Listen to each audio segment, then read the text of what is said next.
All right, so let's go ahead and take a look at some warm-up flashcards for today. So as always, you'll just go ahead and pause the video and practice these. Take a look at the treble clef line, the bass clef line, and the rhythm. And you can go ahead and, say the note names or the counts out loud first, and then try playing them on the piano. But definitely take your time. Feel free to practice one of these each day of your practice. So here's number 1.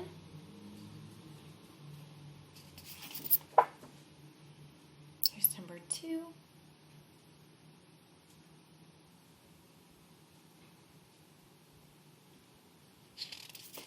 Here's number 3.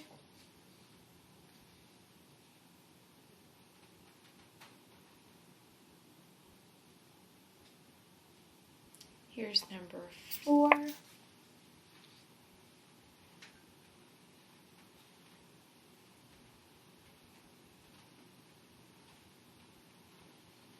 Here is number 5.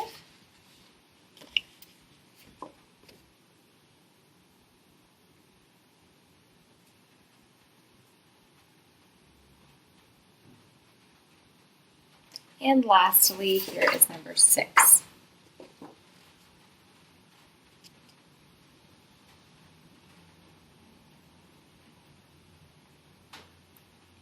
All right, so again, feel free to go through and practice all of those. You can do them all at once, or you can spread them out and practice one on each day.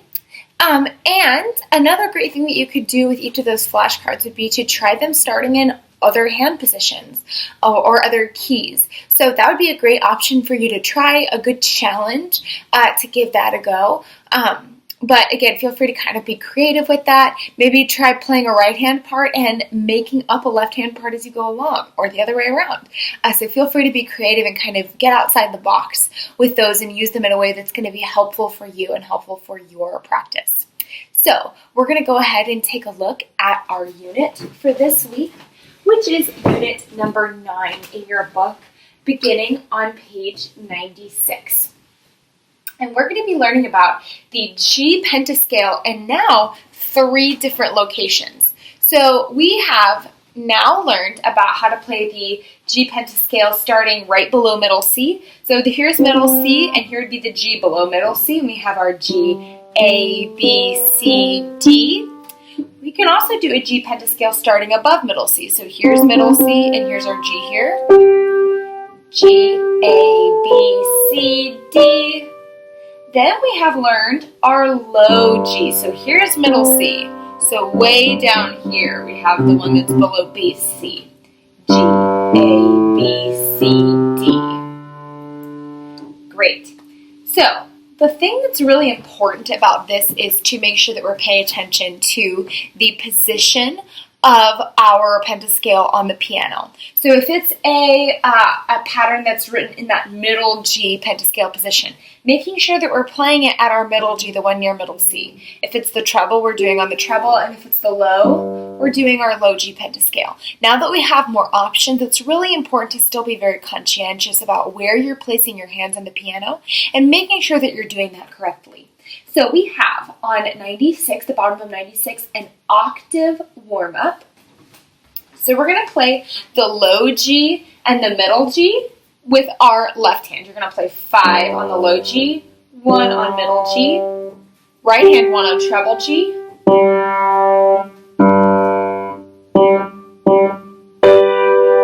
So this is just good practice, reading all 3 of those different Gs. So I'll go ahead and give you this one more time through, saying the finger numbers. Ready, go. Left hand 5, 1, right hand 1, left hand 1, 5, 1, 1, all together. Wonderful. And so then let's go ahead and look at page 97. And we have the G pentascale warm-ups for right hand in treble G.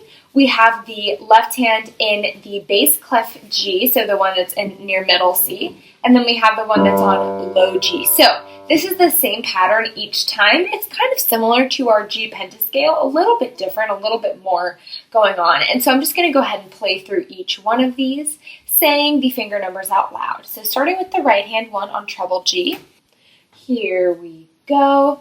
1, 2, 3, 4, 5, 4, 3, 2, 1, 2, 3, 1, 2, 3, 4, 2, 1, 2, 3, 4, 5, 4, 3, 2, 1, 3, 5, 3, 1, and blocked chord. Now here is the left hand starting on the bass clef G. So here's middle C, here's the G that we're starting on right near each other. Ready, go. 5, 4, 3, 2, 1, 2, 3, 4, 5, 4, 3, 5, 4, 3, 2, 4, 5, 4, 3, 2, 1, 2, 3, 4, 5, 3, 1, 3, 5, and blocked chord. Now we're going all the way down to bass clef G, or low G. So here's middle C, here's the G that we're starting on, way lower. Here we go. 5, 4, 3, 2, 1, 2, 3, 4, 5, 4, 3, 5, 4, 3, 2, 4, 5, 4, 3, 2, 1, 2, 3, 4, 5, 3, 1, 3, 5, and blocked chord. Excellent. So again, this page is just a good exercise for working on making sure that you can identify the proper position on the keyboard for each of our G pentascale positions that we now know. And of course, feel free to use this warm-up, this G pentascale warm-up, in a variety of other hand positions. That would also be a great thing for you to try, would be to give this one a go on some of the different hand positions that we've learned so far. So, we're going to go ahead and take a look at page 98 with musette. Now this one is really simple looking, but actually pretty tricky in actuality. And on this page, we're also learning about our Italian tempo markings. In classical music, we use a lot of terms that are either Italian or French, and really mostly Italian. We use a lot of Italian words. And when we're talking about tempo, the speed of music, we typically use Italian words, and they give you kind of a little idea of a couple of them. There's actually lots of words that we use for tempo, but here's kind of three fairly significant ones. We have andante. This is on the slower end, and andante literally translates to walking speed. So andante is a little bit of a slower tempo. We have moderato, which means moderately, medium tempo. And then we have allegro, which means fast and lively. And if you have played music before, you might know of some other Italian tempo words that we use as well. And something to also know is that when we talk about tempo words, a lot of times it also has it will talk about how fast to play it, but it also gives you an idea of the mood. So for example, fast and lively. So that's giving us an idea of a style, of a mood, as well as to play it fast. So you'll notice that with some other tempo words that we learn as we go along, that there's oftentimes a connection between the speed of the song and also the mood, and the word will usually kind of refer to both things. So that's why we have lots of different words that mean slow and that mean fast, because there's sort of different flavors to each one.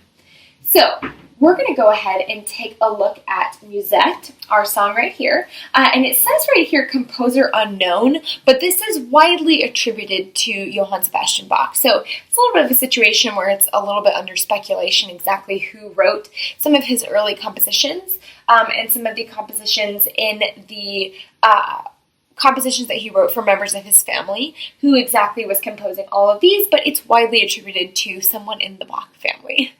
So what we're going to go ahead and do is I'm going to play through the right hand part alone and then the left hand part alone, saying the finger numbers out loud for each one. And then I'll give you a demonstration of putting this one together.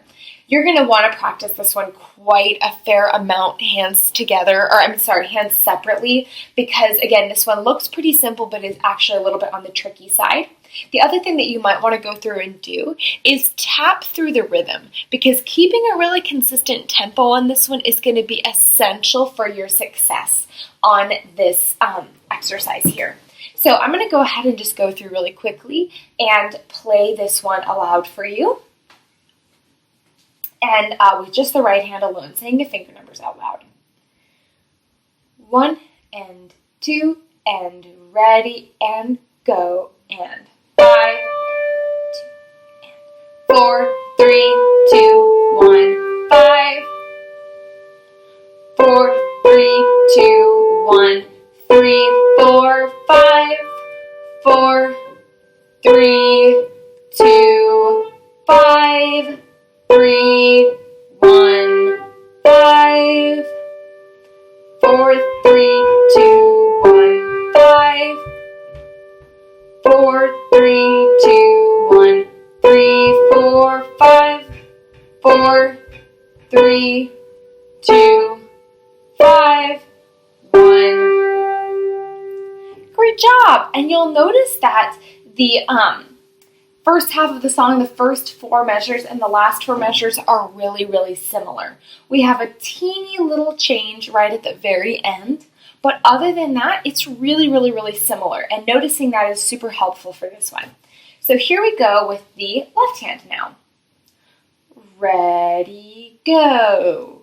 5, 1, 5, 1, 5, 1, 5, 1, oops, 3, 2, 1, 2, 3, 4, 1, 3, 5, and repeat 5, 1, 5, 1, 5, 1, 5, 1, 3, 2, 1, 2, 3, 4, 1, 5. Excellent job. So a couple of things to note on this one that I might go through and just mark in your music. First of all, the repeated, where we have the G and then another G in the left hand, going from measure 4 into measure 5.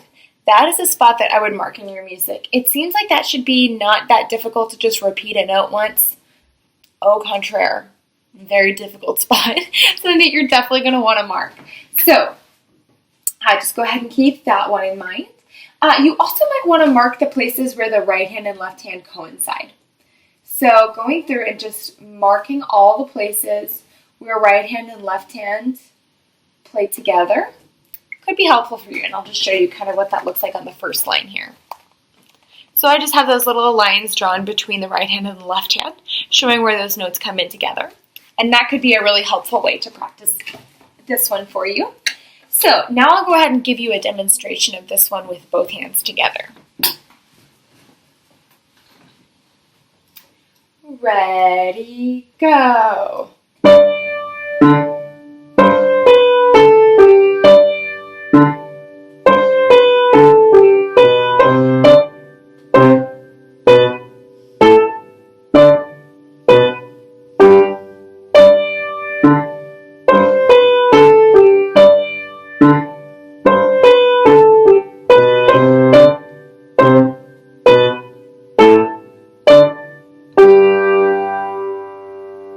Beautiful job. So, if you're listening to that and you're thinking, well, that doesn't sound that difficult, I think I can do that. Again, this one is a little bit like trying to pat your head and rub your tummy at the same time. It's just a little bit tricky to get both hands together. So definitely feel free to really emphasize your hand separate practice on this one for this week. And I'm going to go ahead and just quickly give you an example of what this one would sound like in a C pentascale position. Once you get this one mastered, definitely give it a try in a C position. And I'll go ahead and play it for you so you can hear what it will sound like.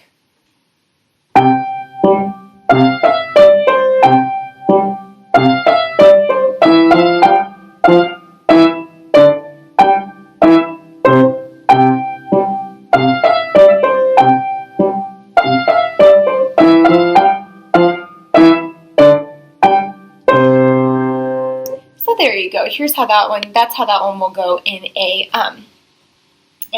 C position.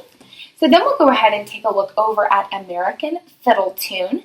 So this one is again going to be in our G pentascale position, but this one is going to be on the bass G, the one that's right near middle C, and our treble G. So with the musette, we were farther spaced. Now we're bringing our left hand up to that closer G pentascale position. Now for this one, the key that you're going to want to practice with this is, again, playing hands separately and noticing where we go back and forth between playing the right hand and left hand. Particularly if we look at the start into measure 5, so the pick up into measure 5, and then I come in with my left hand, back with my right hand. So we go back and forth between right hand, left hand, and then playing both hands together. So let's go ahead and give this one a try. Let's try it just both hands together is what I'll give as a demonstration for this time. And then you can absolutely go through and practice it hands separately as you need to. And I'll call out the finger numbers. 1, 2, ready, go. 5, 1, left hand 5, 1, right hand 5, 1, 5, 1, left hand 5, 1, 5, 1, 5, 1, 5, 1, 5, 1, 2, 3, 2, 1, 1, 3, 2, 1, 1, 1, 1, 2, 3, 3, 3, 2, 1, 2, 3, 2, 2, 3, 2, 1, 1, 1, 3, 2, 1, 1, 1, 1, 2, 3, 5, 5, 3, 1, 2, 3, 2, 1, rest. Right hand 5, 1, left hand 5, 1, right hand 5, 1, 5, 1, left hand 5, 1, right hand 5, 1, 5, 1, left hand 5, 1, 5, 1, 1, and forward. You're going to pop off that last one. So with both of these, keeping an eye on where you have slurs, legato notes, and staccato notes will really help bring these pieces to life and take them from just, oh, I can play the notes right, to them really sounding super polished and very musical. And then I'll go ahead and give you a demonstration of this one in a C pentascale position. Now, when we do a C pentascale position for this one, you can jump up or down.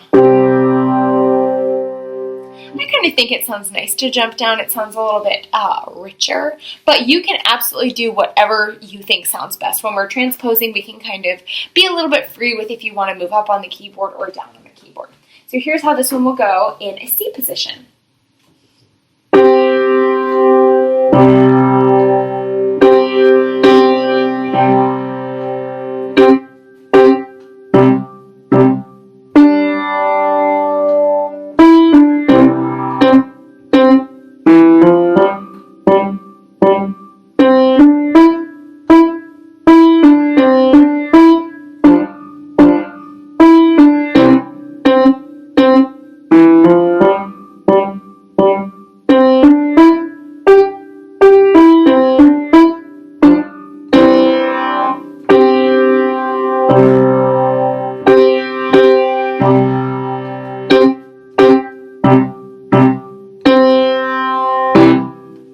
There you go. So you can absolutely give that a try in your C pentascale position as well.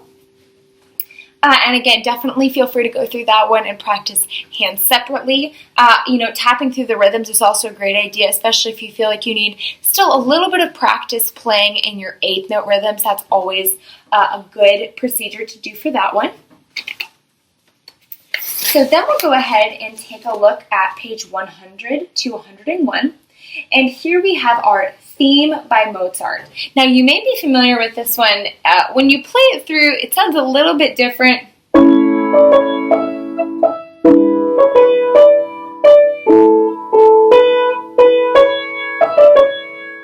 Very famous Mozart sonata. Now on this one, here's what's a little bit tricky about it.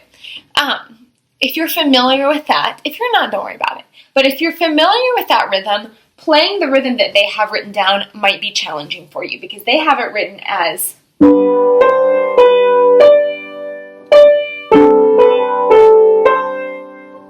so just written as straight quarter notes. So if you are familiar with the original Mozart sonata, you've heard that before and it's kind of in your head, feel free to adjust the rhythm on this one and play it as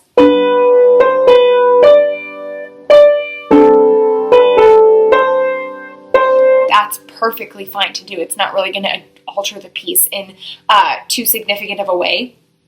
So again, if you kind of are familiar with that song and it's already in your head a little bit, I would say it's absolutely acceptable to go through and play it nice and slowly with that rhythm that's kind of authentic to the original sonata. And if you don't, just play it as written. It's just fine. So one thing that you might want to go through and do before you play this one would be to mark your chords. So we have our G chord, our G sus4 chord. We kind of go back and forth between that. And then we have several places where the left hand is playing the melody. So I'm going to go ahead and play through just the left hand alone. Then I'll play just the right hand alone. And then we'll play this one hands together. So here's the left hand. 1, ready, go. G chord. And hold it. G sus4. Hold it. Rest. 3, 3, 2, 2, 1, and hold tie to rest, G chord, tie, rest, G sus4, tie, rest, 3, 2, 1, rest, 1, 2, 3, 3, 2, 3, 1, 1, 4, 3, 4, 2, 2, 5, 5, 4, 4, 3, 1, 2, 3, 4, G chord, tie, rest, G sus4, tie, hold, rest, 3, 2, 1, rest, 1, 2, 3, and here's the right hand alone. 1, ready, go. 3, 4, 3, 5, 5, 2, 3, 2, 4, 4, 1, 1, 2, 2, 3, 5, 4, 3, 2, 3, 4, 3, 5, 5, 2, 3, 2, 4, 4, 1, 2, 3, 4, 3, 2, 1. And then we have a long section of rest, so we're going to skip over to measure 25. 3, 4, 3, 5, 5, 2, 3, 2, 4, 4, 1, 2, 3, 4, 3, 2, 1. Perfect. And then here we have all together. Ready and go.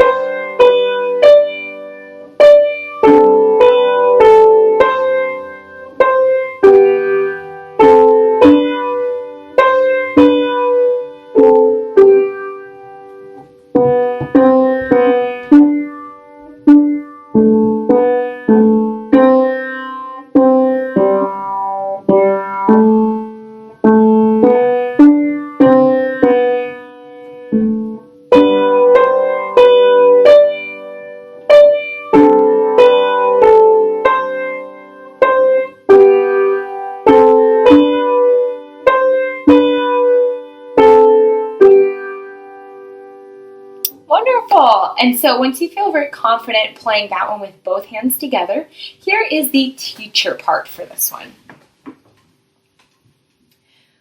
1, Ready, go.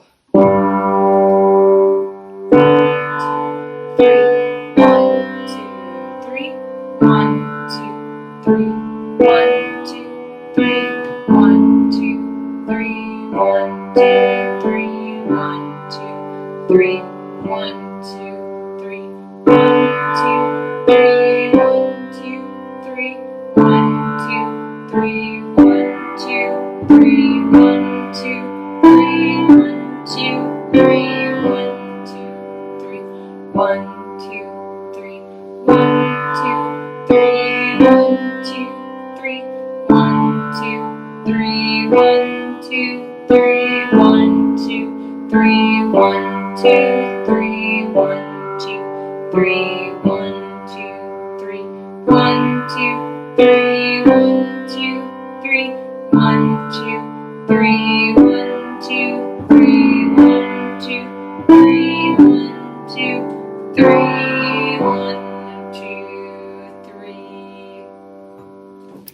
Gorgeous. So I would also totally suggest that if you're not familiar with the original sonata, go look it up on YouTube. It's right here at the bottom, from Sonata in A major, K331.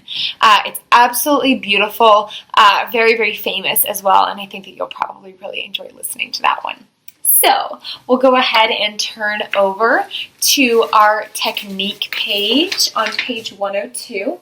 And so this is our finger fanfare here. Really just practicing, again, a lot of these recent technique activities are just working on being able to play quickly and easily with our fingers, switching back and forth between right hand and switching between different patterns. So I'll go ahead and give you a demonstration of this one through from the very beginning.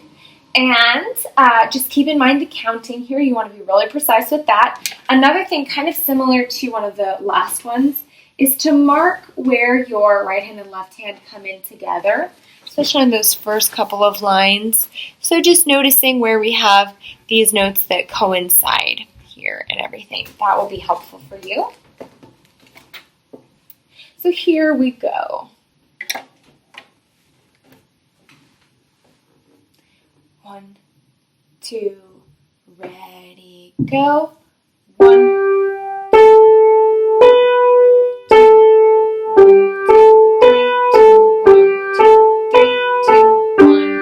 2, 3, 2, 1, 2, 3, 2, 1, 2, 3, 2, 1, 2, 3, 4, 5, 4, 3, 2, 1, 2, 3, 4, 5, 4, 3, 2, 1, 2, 3, 4, 5, 4, 3, 2, 1, 2, 3, 4, 5, 4, 3, 2, 1, 1, 3, 5, 1, 3, 1, 1, 3, 5, 1, 3, 1, 1, 3, 5, 4, 3, 2, 1, and hold, rest. Excellent job. And so then for this one, of course, the goal would be for you to try this in a variety of other hand positions. So they're suggesting C, which would be an easy one to do because it's all white keys. You could also try D major. Add some black keys in there.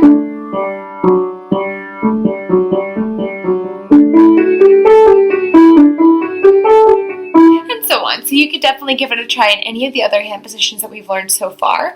Again, the more sharps and flats and kind of difference in hand position, the more challenging that one's going to be for you. But again, challenge is never a bad thing, never something to avoid. So you can give that one a try. Then we have on page 103, we have our little music theory worksheet here. So you're going to play these melodies that they have, and you're going to fill in if you think it would sound best to add a G or a G sus4 chord. And then in the bottom example here, I'm going to go ahead and play this through for you so you can hear how it's going to sound. And you're going to choose if the example ends with a G chord or a G sus4 chord. So you have to listen to the whole thing and figure out, where does it end? Does it end on a G or a G sus4? So remember, a G is going to sound a little bit more stable. A G-sus4 is going to sound like it has a little bit more tension, a little bit more crunch to it. And so you're going to go ahead and decide which one it is that you hear. Try not to cheat and look at the bottom of it, but I'll go ahead and play this one for you, and you'll decide what it ends on. And I'll just tell you the answer after each one, so you don't go through all of them, and if you get them all wrong, then it's like, well, you kind of wasted the whole exercise. I'll give you the answer after each one so that you can learn if you got it right or wrong. So here's the first one.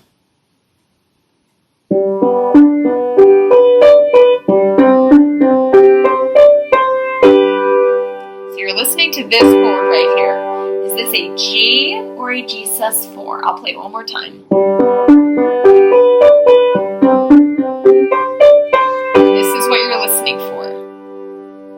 So what is this one that we ended on? If you said a G chord, you'd be correct. So here's the next one. You're listening for the end, which is this right here. So this chord. Play it one more time.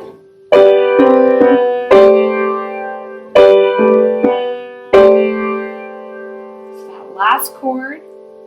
If you said G-sus4, you would be exactly right. Here is the next one. Listening for this last chord.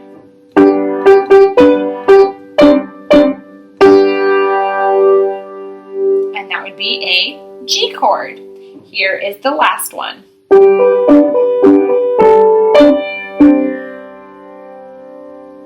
Here it is again, listening for that last chord.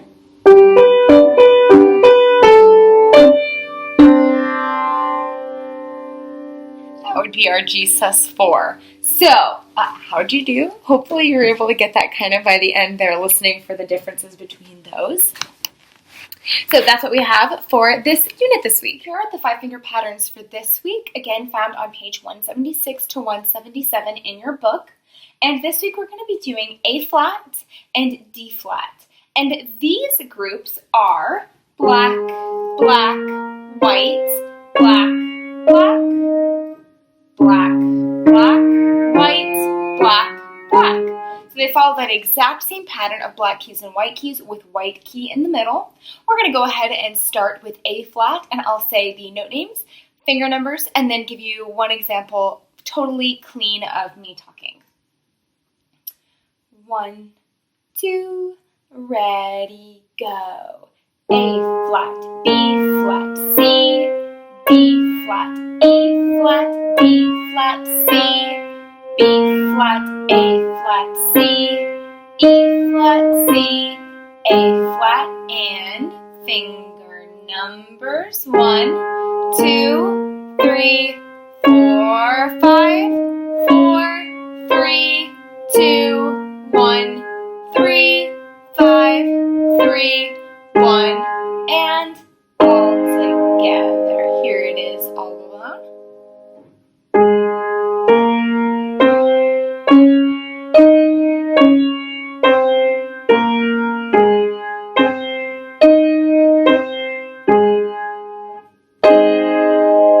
And here is D flat. Ready, go.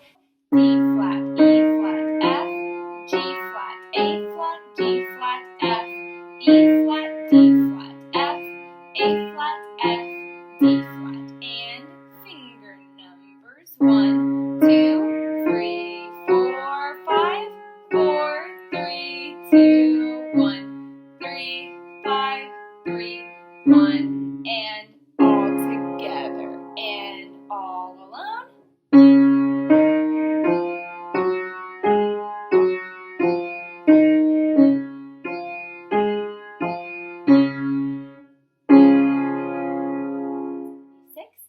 Here is B flat. The pattern that we have for this one is